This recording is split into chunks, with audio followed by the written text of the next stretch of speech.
রাজ্যপাল সংঘাত চরমে। ব্রাত্য বসুর অপসারণের সুপারিশের পর এবার বেনজির নির্দেশ রাজ্যপালের। বিশ্ববিদ্যালয়ে দুর্নীতি ও রাজনৈতিক অশান্তির অভিযোগ। অবসরপ্রাপ্ত বিচারপতির নজরদারিতে তদন্তের নির্দেশ সিভি আনন্দ বোসের। এটা রাজ্যপালের এখতিয়ার বহির্ভূত কাজ, পাল্টা তোপ শিক্ষামন্ত্রীর।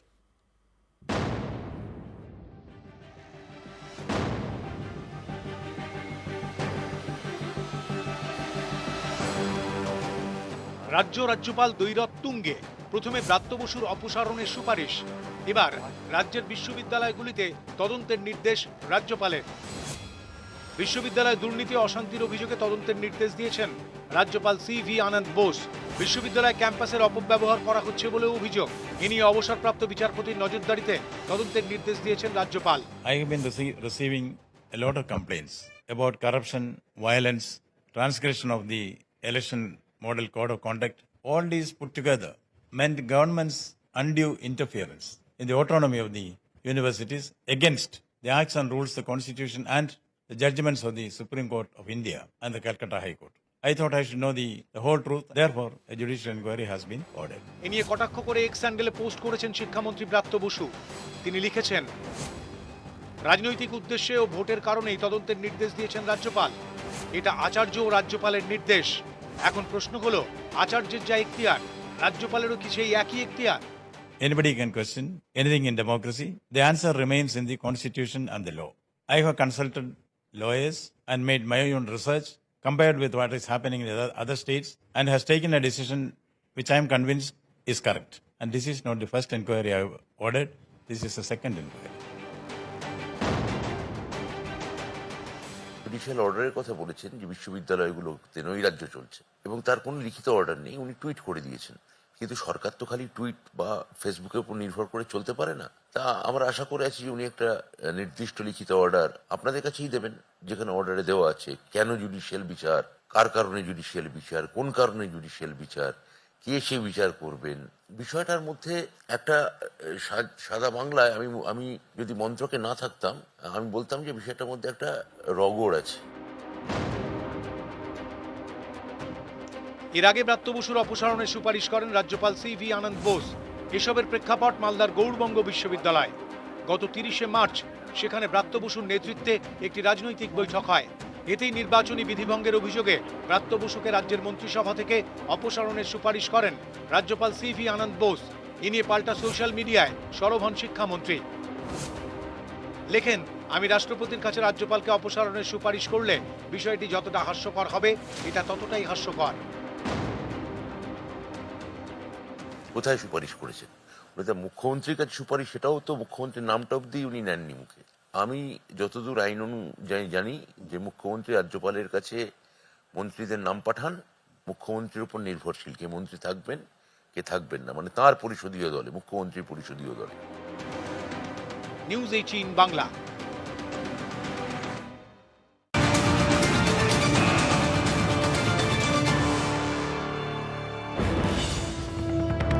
প্রথমে পদ থেকে অপসারণ, এবার দপ্তরে ঢুকতে নিষেধাজ্ঞা। গৌড়বঙ্গের ভিসির অফিসে ঢোকায় নিষেধাজ্ঞা। রেজিস্ট্রারকে কড়া চিঠি রাজভবনের। আর উপাচার্যের ঘর তালাবন্ধের নির্দেশ রাজভবনের। উপাচার্য কক্ষে ঢুকলে পুলিশি পদক্ষেপেরও নির্দেশ।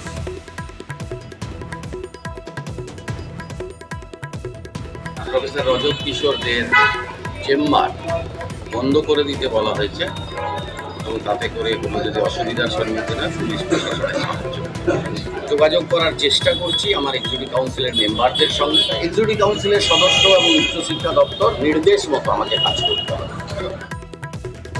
গর্জন তেমন বর্ষণ হলো না। শেষমেশ ডায়মন্ড হারবার কেন্দ্র থেকে প্রার্থী হলেন না আইএসএফ এর নওশাদ সিদ্দিকী। এতেই ভোটের মুখে জোর শোরগোল।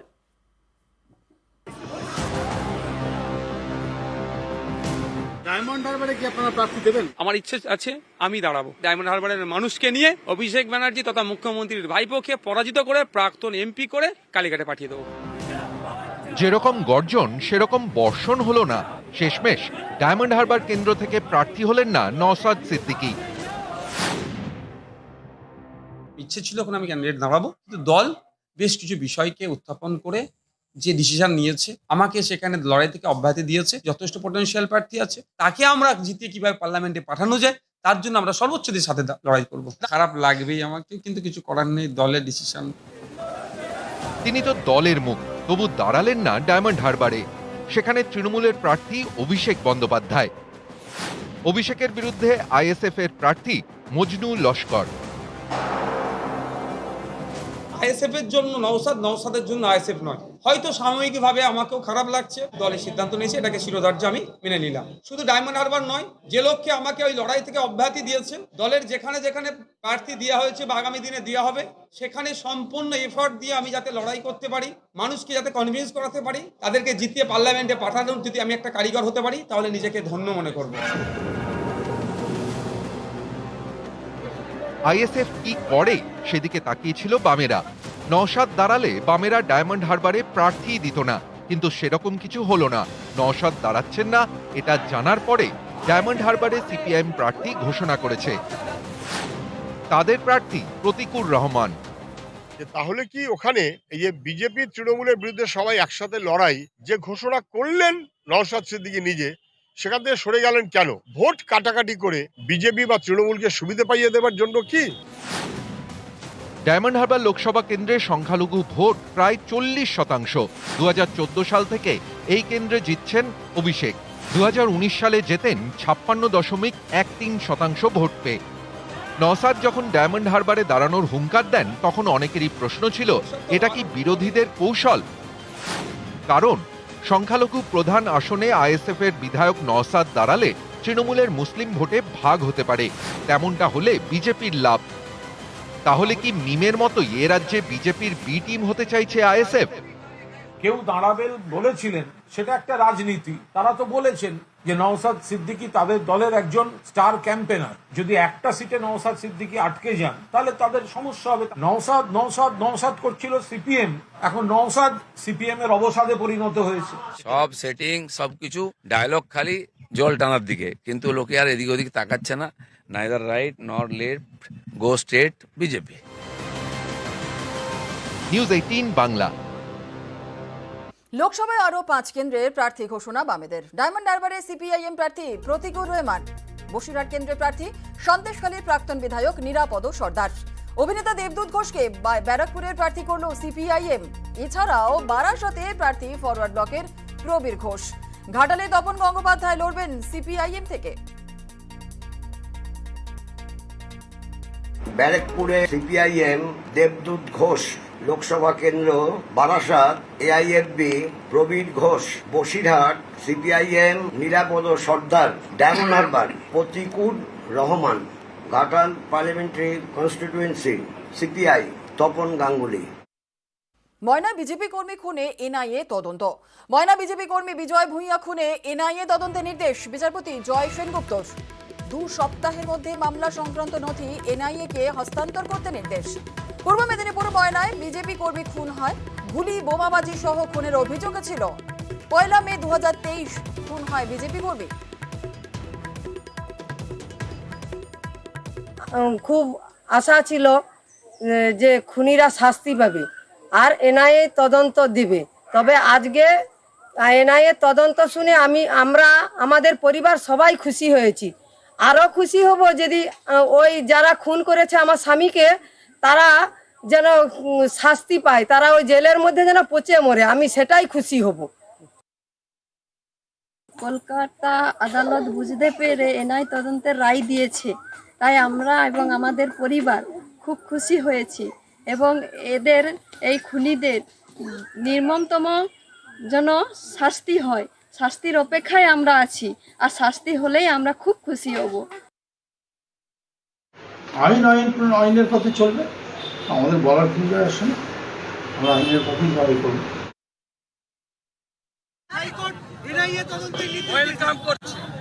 ওয়েলকাম করছি অবিলম্বে কেস ডায়েরি নিয়ে এনআইএ এফআইআর করা হবে।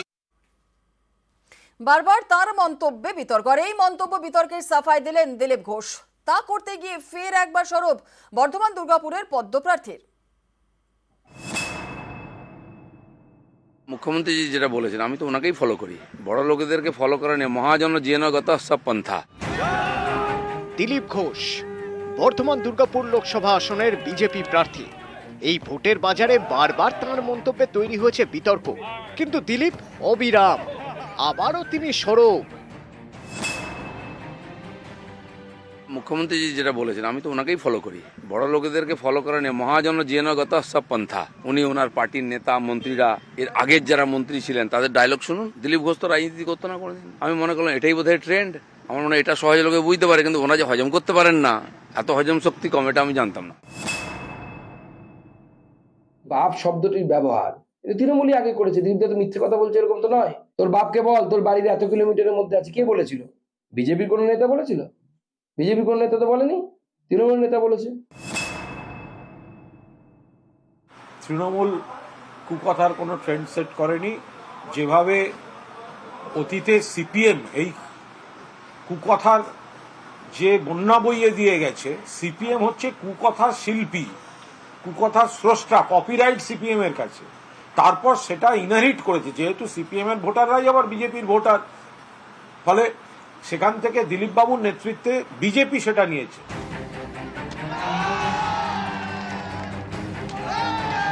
ভোটের প্রচারে নেমে থেকেই চালিয়ে খেলছেন দিলীপ ঘোষ।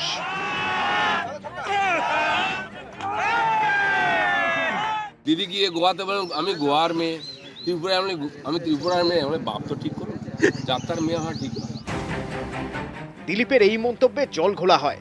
দিলীপকে সতর্ক করে দেয় তার দল বিজেপি, নির্বাচন কমিশনও সাবধান করে দেয়। তবুও দিলীপ ঘোষ পরোয়াহীন। এমন হারাবো না, জীবনে ভোটে দাঁড়াবে না। যাক বিহারে, এখান থেকে এসছি, আর 4 তারিখের পরে প্যাক করে দেবো ভালো করে। আরে যে পারে সব জায়গায় দাদাগিরি করতে পারে, দিলীপ ঘোষই পারে সারা পশ্চিমবাংলায় দাদাগিরি করতে, সেটা আমি করবো এখানে। আমি আবেদন করি না কারো রাজনৈতিক, যে আমি অ্যাকশন করি। এরপর আবারও সরব হলেন দিলীপ ঘোষ। মুখ্যমন্ত্রী যেটা বলেছেন আমি তো ওনাকেই ফলো করি। বড় লোকেদেরকে ফলো করা নিয়ে মহাজন জেনগত সব পন্থা। উনি ওনার পার্টির নেতা মন্ত্রীরা, এর আগের যারা মন্ত্রী ছিলেন তাদের ডায়লগ শুনুন। দিলীপ ঘোষ তো রাজনীতি করতো না কোনোদিন। আমি মনে করলাম এটাই বোধহয় ট্রেন্ড। আমার মনে হয় এটা সহজে লোকে বুঝতে পারে, কিন্তু ওনারা যে হজম করতে পারেন না, এত হজম শক্তি কম, এটা আমি জানতাম না। নিউজ 18 বাংলা। তৃণমূলের বিরুদ্ধে বিজেপির বড় হাতিয়ার দুর্নীতি, আর এই অস্ত্র ভোঁতা করতে পাল্টা সুর চড়ালেন মমতা বন্দ্যোপাধ্যায়। তুফানগঞ্জ এবং জলপাইগুড়ির সভা থেকে ছুড়ে দিলেন শ্বেতপত্র প্রকাশের চ্যালেঞ্জ। ये मोदी है, भ्रष्टाचारियों को सजा दे करके रहेगा। आने वाले 5 वर्षों में भ्रष्टाचारियों पर और कड़ी कार्रवाई होगी। बीजेपी नेता बोले गए चुन चुन के सब हम अरेस्ट करेगा। पहले आपका जितना लीडर है सबको चुन चुन के हम भी कर सकता है, लेकिन हम डार्टी पॉलिटिक्स नहीं करते। প্রকাশ করো উত্তরপ্রদেশের রিপোর্ট, প্রকাশ করো গুজরাটের রিপোর্ট, প্রকাশ করো মুম্বাই রিপোর্ট, প্রকাশ করো বিজেপি রাজ্যের রিপোর্ট। আমি চ্যালেঞ্জ করে বলে গেলাম, বাংলায় যদি কিছু কেস হয়ে থাকে আমরা ফেরত দিয়েছি, অ্যাকশন নিয়েছি, আর উত্তরপ্রদেশে শুধু 85 লক্ষ দুর্নীতির কেস হয়েছে। এই যে বাড়িগুলো ভেঙে গেল, 6 লক্ষ বাড়ি এই 11 লক্ষ বাড়ির লিস্টে ছিল। কেন করতে দাওনি 3 বছর? তুমি বলছো দুর্নীতি হয়েছে, শ্বেতপত্র প্রকাশ করো। এখন কোনো কমপ্লেন নেই, তাও তুমি 100 দিনের কাজের টাকা দাওনি। আমি নিজে দেখা করলাম তোমাদের সাথে 3 বার দিল্লি গিয়ে, কথা দিলে দেবে। 355টা টিম পাঠালে, তারা গিয়ে তো রিপোর্টও দিয়েছে। সেই রিপোর্টটা একটু জনসমক্ষে প্রকাশ করো। নিয়োগ থেকে রেশন দুর্নীতি, ভুরি ভুরি অভিযোগ, বাংলায় তৎপর ইডি, সিবিআই এর মতো একাধিক কেন্দ্রীয় এজেন্সি। 24-এর ভোটে এই দুর্নীতি ইস্যুকে অস্ত্র করে তৃণমূলকে আক্রমণ করেছে বিজেপি। ये राशन घोटाले, शिक्षक भर्ती घोटाले में जो लोग जुड़े हैं ना, उनको बचाना चाहते हैं। आपने भी देखा है कि टीएमसी के मंत्रियों के घर से नोटों के ढेर निकले हैं। आमी बोली भ्रष्टाचार सराओ, तारा बोले भ्रष्टाचारी बचाओ। বিজেপি তুমি মহারাজ সাধু বলে আজ আমরা দুর্নীতিবাজ বটে। বিজেপি করলে ওয়াশিং মেশিনে দিয়ে দিচ্ছে, কালো হয়ে যাচ্ছে সাদা। নীরব মোদী কি দুর্নীতিবাজ নয়? ললিত মোদী কি দুর্নীতিবাজ নয়? আপনার গদ্দাররা দুর্নীতিবাজ নয়? স্কুলের চাকরি তারা অনেক দিয়েছে, লোকে ভয়ে বলে না। তিনি অন্যকে দুর্নীতিবাজ বলেন, আমরা বলি নিজের আয়নায় মুখ দেখো আগে। Charity begins at home. বাংলাকে দুর্নীতির কথা বলবে না আর শেখাবে না। বাংলা সব রাজ্য থেকে এগিয়ে।